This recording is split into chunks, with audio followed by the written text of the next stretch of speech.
Welcome to the accountancy class. Today we will start next chapter, that is depreciation. आज हम depreciation का chapter start करने जा रहे हैं. First of all, what is the meaning of depreciation? Depreciation का क्या meaning है? Depreciation means decrease or you can say reduce. Now question is, what is decreasing? What is reducing? So value of tangible fixed asset is decreasing. Value of tangible fixed asset is reducing. So depreciation means fall in the value of tangible fixed asset. जब tangible fixed asset की value क्या हो जाती है, decrease हो जाती है, that is called depreciation. As we know, what are tangible asset? Tangible assets are those assets that can be seen and touched. And what are fixed asset, or you can say non-current asset? That are purchased by business for long-term use, not for resale. When the value of such asset, that is tangible fixed asset, decrease, it is called depreciation. Now why the value of tangible fixed asset decreases? Tangible fixed asset की value क्यों decrease होती है? Because of its usage, क्योंकि आप उसको continuously क्या कर रहे हो, यूज कर रहे हो, और विथ अफ्लक्स ऑफ टाइम, या उसका टाइम क्या हो गया, एक्सपायर हो गया. हर चीज की एक एक्सपायरी डेट होती है. ड्यू टू ऑब्सोलेसेंस, या वो प्रोडक्ट आउटडेटेड हो गया, उसकी जगह एक बेटर और इम्प्रूव प्रोडक्ट मार्केट में आ गया, और एक्सीडेंट, या एक्सीडेंट की वजह से उसकी एफिशिएंसी कम हो गई है, उसके कुछ पार्ट्स डैमेज हो गए हैं, दैट्स वाई उसकी वैल्यू क्या हो गई है, कम हो गई है.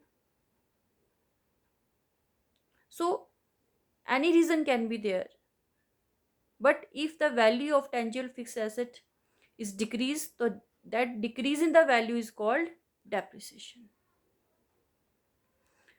फॉर एग्जाम्पल, आप एक मोबाइल परचेज करते हो 20,000 रुपीज़ का. आपने 2 years उसको यूज़ किया.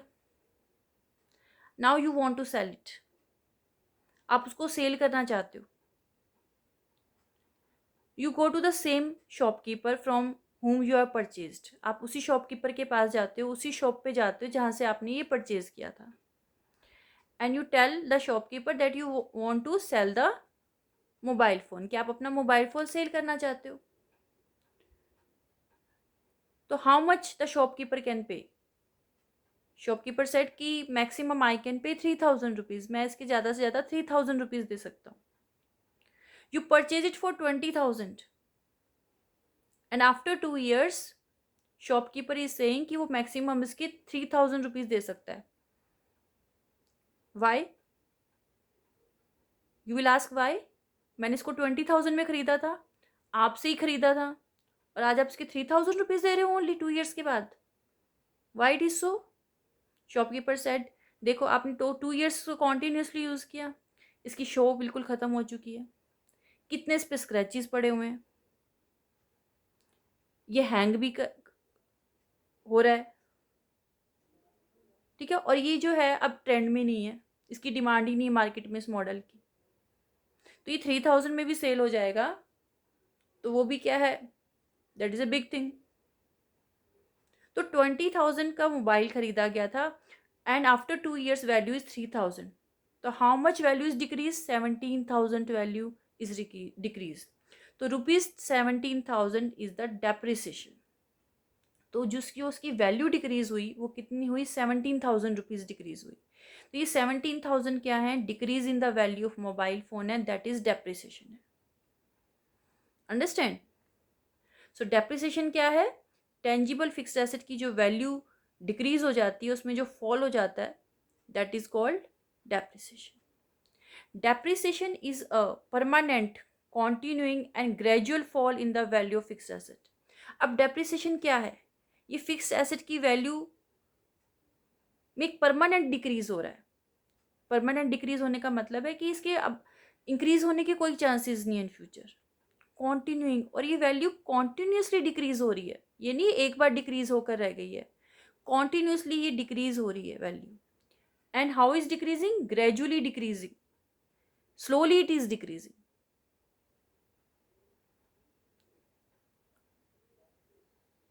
Now, features of depreciation. What are the features of depreciation? First feature is depreciation is decline in the value of the fixed asset. Depreciation क्या है? जो fixed asset की value decline हो रही है, decrease हो रही है, that is depreciation. Fall in value is of a permanent nature. और जो value decrease हो रही है वो decrease permanent nature का है. अब उसकी value कभी increase नहीं होगी in future. It means permanently decrease हो चुकी है. Depreciation is a gradual and continuous process. जो डेप्रिसिएशन है वो ग्रेजुअल. डेप्रिसिएशन कैसे होता है? वैल्यू कैसे डिक्रीज होती है? ग्रेजुअली, धीरे धीरे डिक्रीज होती है. And continuing process continuously decrease होती है. Y it is decreasing? Value is decreasing continuously. Y it is decreasing slowly?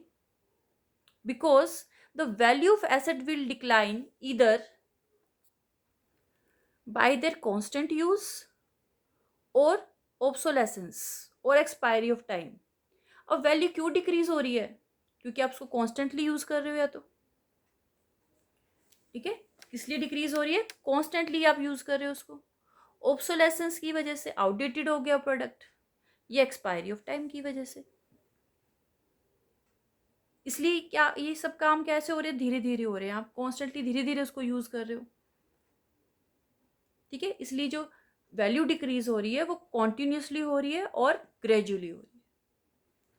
Next is depreciation is not the process of valuation of asset. Depreciation कोई asset की valuation का कोई method नहीं है. Actually what is depreciation? Depreciation क्या है? जो fixed asset की जो टोटल कॉस्ट है उसको हम उसकी यूजफुल लाइफ में क्या कर रहे हैं? डिवाइड कर रहे हैं, एलोकेट कर रहे हैं. That is depreciation.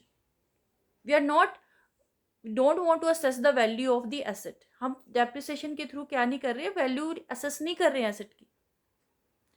Only what we are doing, we are dividing the cost of the asset in its useful life. उसकी यूजफुल लाइफ में क्या कर रहे हैं? इसकी कॉस्ट को डिवाइड कर रहे हैं. Next is it decreasing not only the book value of the asset, not the market value. Depreciation के लिए मार्केट वैल्यू कंसीडर नहीं करते. वाई? बिकॉज फिक्स्ड एसेट और non current asset are not meant for resale. Business does not buy it for resale purpose, क्योंकि business से resale purpose के लिए परचेज नहीं करता. Business purchase it for long term use, for continuous use.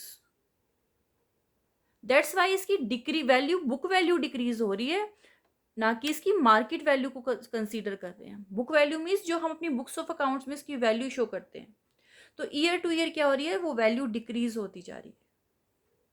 Starting में जो हम value दिखा रहे थे एसेट की, वो लेटर ईयर्स में क्या होती जाएगी? डिक्रीज होती जाएगी.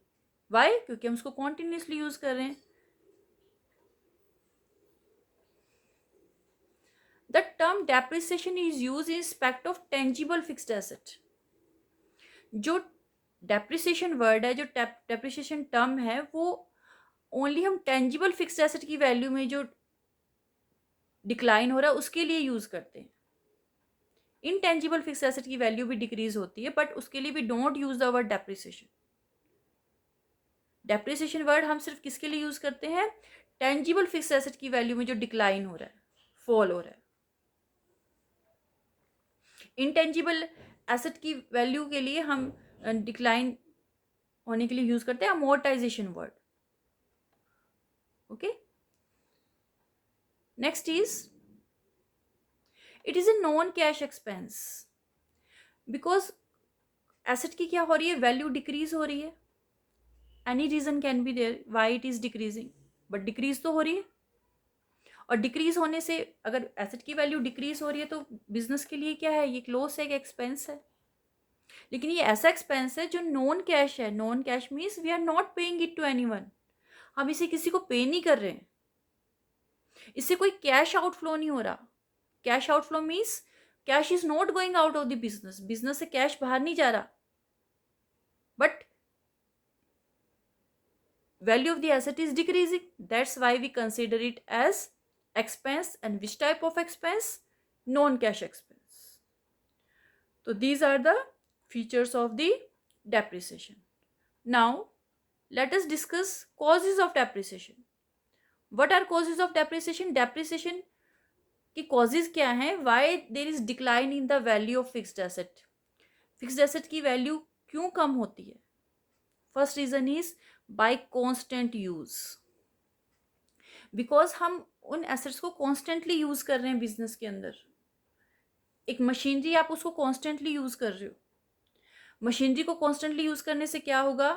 उसकी जो उस पर कुछ स्क्रैचेस भी पड़ेंगे, उसकी जो पार्ट्स होंगे उसकी भी कुछ घिसावट होगी, वियर टीयर होगी. वियर एंड टीयर का मतलब होती है टूट फूट होना, घिसावट होना.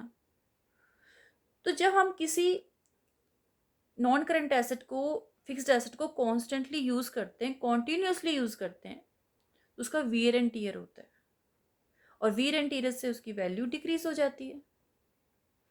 Next is by expiry of time. Expiry of time means because of passage of time. जैसे जैसे टाइम पास होता जा रहा है वैसे वैसे वैल्यू क्या होती जा रही है, एसेट की डिक्रीज होती जा रही है, whether you are using it और नॉट यूजिंग इट. चाहे आप उसे यूज भी कर रहे हैं कि नहीं कर रहे हैं, डजेंट मैटर. क्यों? क्योंकि कुछ नेचुरल फोर्सेस ऐसे हैं जिससे वो एसेट बिना यूज किए भी क्या हो रही है, उसकी वैल्यू डिक्रीज हो रही है. जैसे वेदर में चेंजेस हो रहे हैं. वेदर में चेंजेस होने से क्या हो जाते हैं, जो उसके एसेट की जो वैल्यू क्या होती है, चेंज डिक्रीज होती जाती है. जैसे आयरन होता है, आयरन में क्या हो जाता है, रस्ट हो जाता है, रस्ट लग जाता है, जंग लग जाता है, तो उससे क्या होगा, उसकी वैल्यू डिक्रीज हो जाएगी. Expiry of legal rights. Legal rights expire हो गए हैं. अब लीगल राइट्स एक्सपायर होने का क्या मीनिंग है? I will explain it with the help of an example. For example, a business wants to buy a machinery. एक बिजनेस एक मशीनरी परचेज करना चाहता है, बट उस मशीनरी को परचेज करने के लिए सफिशिएंट मनी नहीं है बिजनेस के पास. तो what is the other option with the business? Business के पास अब दूसरा ऑप्शन क्या है कि बिजनेस इसको क्या कर सकता है, इस मशीनरी को रेंट पे भी ले सकता है. जैसे हमारे पास जब रहने के लिए अपना मकान नहीं होता तो हम रेंट पे मकान ले लेते हैं ना, किसी और का मकान ले लेते हैं, और लैंडलॉर्ड को क्या करते रहते हैं, उसका रेंट पे करते रहते हैं. क्योंकि जो बिल्डिंग मकान की कॉस्ट बहुत ज़्यादा होती है, उसके लिए हमारे पास क्या नहीं है, इतना अमाउंट नहीं है, लेकिन रेंट हम पे कर सकते हैं, तो हम रेंट पे ले लेते हैं उसको. जस्ट लाइक दैट, बिजनेस के पास मशीनरी को परचेज करने के लिए तो सफिशेंट अमाउंट नहीं है, तो उसने क्या कर लिया, इसको रेंट पर ले लिया लॉन्ग टर्म के लिए. तो जब फिक्स्ड एसेट को लॉन्ग टर्म के लिए रेंट पर लेते हैं ना, तो उसे हम कहते हैं लीज. उस कॉन्ट्रैक्ट को कहते हैं लीज. लीज पर लेना एसेट, एसेट ऑन लीज. तो ये फिक्स टाइम के लिए होता है लीज. फॉर एग्जाम्पल, आपने जो मशीनरी थी वो 20 ईयर्स के लिए लीज पर ले ली, उसके लिए आप एक फिक्स्ड अमाउंट पे करोगे उसको, उस मशीनरी के जो ओनर होगा उसको. फॉर एग्जाम्पल, आप उसको पे कर रहे हो 6 लाख रुपीज टोटल 20 ईयर्स के लिए. तो 20 ईयर्स के लिए आप 6 लाख रुपीज पे कर रहे हो. तो 20 eight the end of the each year, her year के एंड में क्या हो जाएगा, आपका उस पर लीगल राइट क्या होता जा रहा है, कम होता जा रहा है. फर्स्ट ईयर के एंड में जब आपने इसको रेंट पे लिया, सॉरी परचेज नहीं किया, रेंट पे लिया, जब आपने लीज पर लिया, तो फर्स्ट ईयर के एंड में क्या हो गया, अब 1 ईयर पास हो गया, तो आपका लीगल राइट कितना रह गया उसके ऊपर, अकॉर्डिंग टू लीज 19 ईयर्स रह गया. 2 ईयर्स पास होने पर आपका लीगल राइट कितना रह गया, 18 ईयर्स रह गया. तो like this one day it will come to zero, जब आपका लीगल राइट जीरो हो जाएगा after 20 years, at the end of 20 years. और आप 20 ईयर्स के लिए कितना अमाउंट पे कर रहे हो, यू आर पेइंग 20 लाख. तो 20 lakh, sorry not 20 lakh, 6 lakh, sorry 6 lakh आप पे कर रहे हो. तो 6 लाख डिवाइड बाई 20, एनुअली आप कितना पे कर रहे हो, इट मीन्स आप पे कर रहे हो 30,000. तो 30,000 क्या हो रही है, ईच ईयर आपकी वैल्यू ऑफ दी मशीनरी क्या हो रही है, डिक्रीज हो रही है. बिकॉज क्योंकि आपके जो लीगल राइट्स हैं वो क्या हो रहे हैं, एक्सपायर होते जा रहे हैं, कम होते जा रहे हैं. तो आपके लिए क्या हो रही है, उस मशीनरी की वैल्यू भी क्या होती जा रही है, डिक्रीज होती जा रही है. That is expiry of legal rights. Next is by obsolescence. Obsolescence means outdated हो जाना प्रोडक्ट. कोई एसेट क्या हो जाती है, आउटडेटेड हो जाती है. क्यों? Because of new invention, because of new technology. एक नया और इम्प्रूव्ड और बेटर प्रोडक्ट मार्केट में आ जाता है, बेटर मशीन मार्केट में आ जाती है.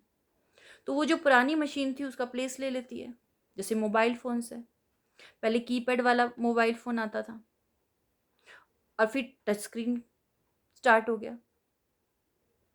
तो टच स्क्रीन के आने से क्या हो गया, कीपैड वाला फ़ोन क्या हो गया, आउटडेटेड हो गया. उसको यूज़ किया जा सकता था लेकिन हमने उसको डिस्कार्ड कर दिया, क्योंकि हमें क्या चाहिए, न्यू टेक्नोलॉजी चाहिए, इम्प्रूव टेक्नोलॉजी चाहिए. टच स्क्रीन के साथ आप बहुत सारी फैसिलिटीज़ क्या कर सकते हो, यूज़ कर सकते हो फ़ोन पे ही. आप घर बैठे क्या कर सकते हो, ऑनलाइन क्लासेस अटेंड कर सकते हो. ठीक है. तो due to new technology, due to new invention, जो पुराना मशीन्स होती हैं, आप कोई भी मशीन्स ले लो, चाहे आप मोबाइल फ़ोन का एग्जांपल तो मैं ऑलरेडी दे चुकी हूँ, मोबाइल फ़ोन भी एक मशीन ही है. कंप्यूटर का एग्जांपल ले लो, पहले कंप्यूटर कैसे आते थे और धीरे धीरे कितने चेंजेस हुए हैं. पहले कंप्यूटर पोर्टेबल नहीं होते थे. ठीक है. फिर क्या आ गए, पर्सनल कंप्यूटर आ गए, फिर उसके बाद हमारे लैपटॉप आ गया, फिर टैबलेट आ गए. तो ये क्या हो रहा है, न्यू टेक्नोलॉजी आ रही है, कुछ ना कुछ नया मार्केट में आ रहा है, कुछ इम्प्रूव प्रोडक्ट मार्केट में आ रहा है. जैसे पुरानी मशीन क्या हो जाती है, आउटडेटेड हो जाती है. बाय एक्सीडेंट, अगर फिक्स्ड एसेट के साथ कोई एक्सीडेंट हो जाता है, लेट अस से आपके पास कोई कार है, कार का एक्सीडेंट हो जाता है, तो क्या होंगे, उस पर स्क्रैचेस पड़ जाएंगे, डेंट पड़ जाएंगे. ठीक है. और उसकी जो शो है वो भी क्या हो जाएगी, पहले जैसी नहीं रहेगी. और एक्सीडेंट के बाद उसकी एफिशिएंसी भी कम हो जाती है. ठीक है. तो उससे क्या होगी, उसकी वैल्यू डिक्रीज हो जाएगी. तो एक्सीडेंट से भी क्या हो जाती है, वैल्यू डिक्रीज हो जाती है. डिप्लीशन, डिप्लीशन का मतलब होता है कि ख़त्म होना, कम होते जाना. और ये वर्ड हम किसके लिए यूज़ करते हैं, वेस्टिंग एसेट के लिए यूज़ करते हैं. Wasting asset like oil wells हैं और कोल माइंस हैं. अब जो ऑयल वेल्स होते हैं, जिनके अंदर ऑयल होता है, आप उसे ऑयल एक्सट्रैक्ट करते रहते हो. जितना ऑयल एक्सट्रैक्ट करते रहोगे, ऑयल वेल्स की वैल्यू क्या होती जाएगी, कम होती जाएगी. क्योंकि ऑयल वेल्स क्या होते जा रहे हैं, खाली होते जा रहे हैं. और एक दिन बिल्कुल खाली हो जाएंगे, उनकी वैल्यू ज़ीरो हो जाएगी. जस्ट लाइक दैट माइंस हैं, कोल माइंस लगा लो का एग्जाम्पल ले लेते हैं.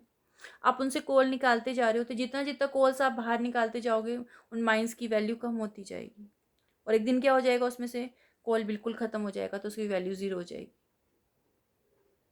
तो जो वैल्यू डिक्रीज हो रही है, what is that, depreciation. Next is permanent fall in the market price.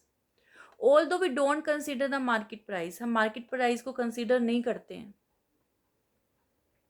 Depreciation में. बट समटाइम्स व्हाट हैपन्स कि किसी फिक्स्ड एसेट की मार्केट प्राइस में एक बहुत ज़्यादा फॉल हो जाता है, बहुत ज़्यादा फ्लक्चुएशंस हो जाते हैं. तो उसके कारण जो उसकी वैल्यू क्या हो गई है, डिक्रीज हो गई है, डिक्लाइन हो गई, उसको हम क्या कर लेते हैं, depreciation, as a depreciation treat करते हैं. फॉर एग्जाम्पल,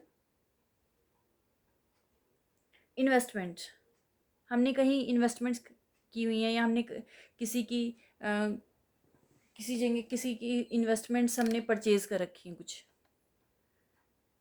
तो उसके मार्केट प्राइस क्या आ जाते हैं, एकदम से डाउन आ जाते हैं. तो उसकी जो जितनी वैल्यू क्या हो गई, डिक्रीज हो गई, उसको हम क्या ट्रीट करेंगे, डेप्रिसिएशन ट्रीट करेंगे.